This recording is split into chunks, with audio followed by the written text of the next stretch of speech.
Hello, everybody, and welcome back to Tailgate Talk. It is week 7. We are down to the last 2 or 3 weeks of the regular season, depending on what league you're in. We're here to talk Class B football with Randy Whitehouse. I'm Callie Oaks. Last week was dear life. Holding on for dear life here on the top row of the bleachers at Spruce Mountain High School South Campus, formerly Livermore Falls, Griffin Field. They're one of the matchups in Class B. They won't be home. They'll be on the road. We'll talk about that later.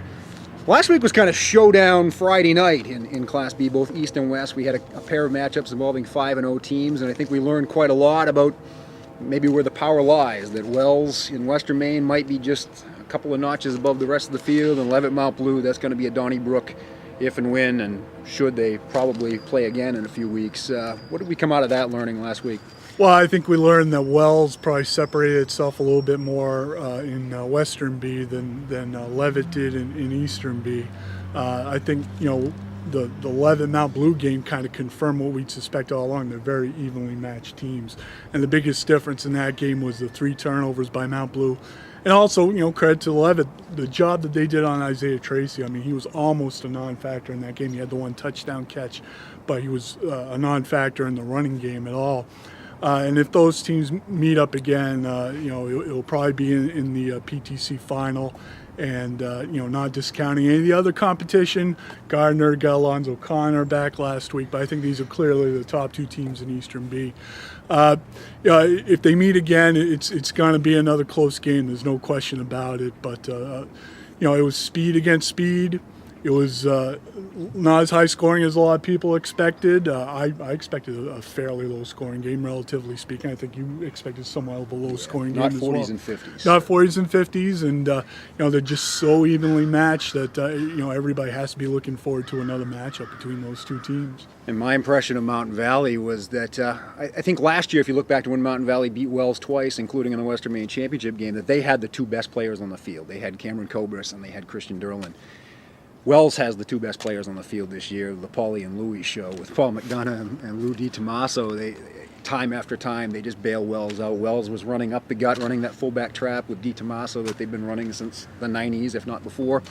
And McDonough, Mountain Valley must have had him behind the line for a 10-yard loss 6 or 7 different times, and he got away and usually completed the pass.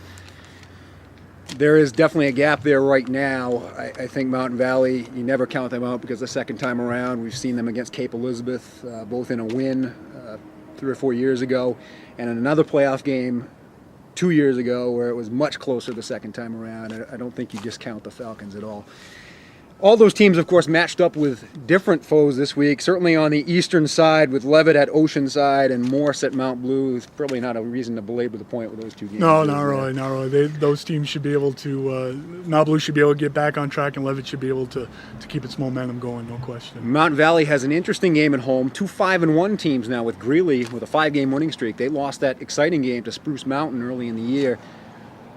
They haven't faced the hardwood of the schedule, certainly in Western B. They've been beating up on a lot of the lower division teams since then, but they've been scoring a ton of points. Are they any threat to Mountain Valley at Chet Bulger Field? Well, Greeley's a hard team to really put a finger on completely because they've had that second-tier schedule this year, and they haven't really faced the iron of Western B. They've beaten a couple of decent teams like York.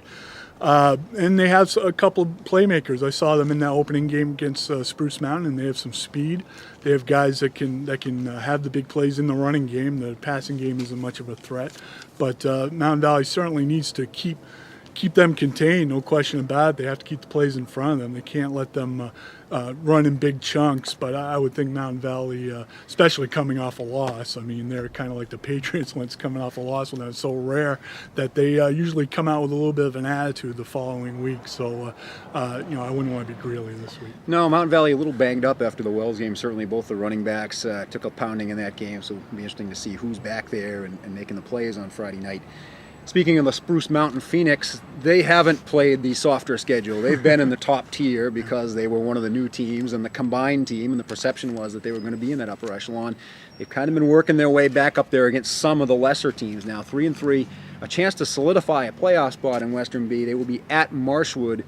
Probably a team that's more dangerous than its 1-5 record indicates, especially at home. Yeah, a long trip down to Marshwood, no doubt. The thing for Spruce Mountain, besides getting back on the winning track here with a couple wins in a row, is that they're starting to find their identity a little bit more on offense. I mean, it begins and ends with Bill Calden, of course, but they're getting some other contributions in the running game, and the passing game has become more of a factor the last couple of weeks, and that's the big thing that Coach Mark Bonnevy's been looking for, is other people will take pressure off Bill Calden. If they can continue to develop that over the next couple of weeks and have some confidence going in the playoffs, that would be huge.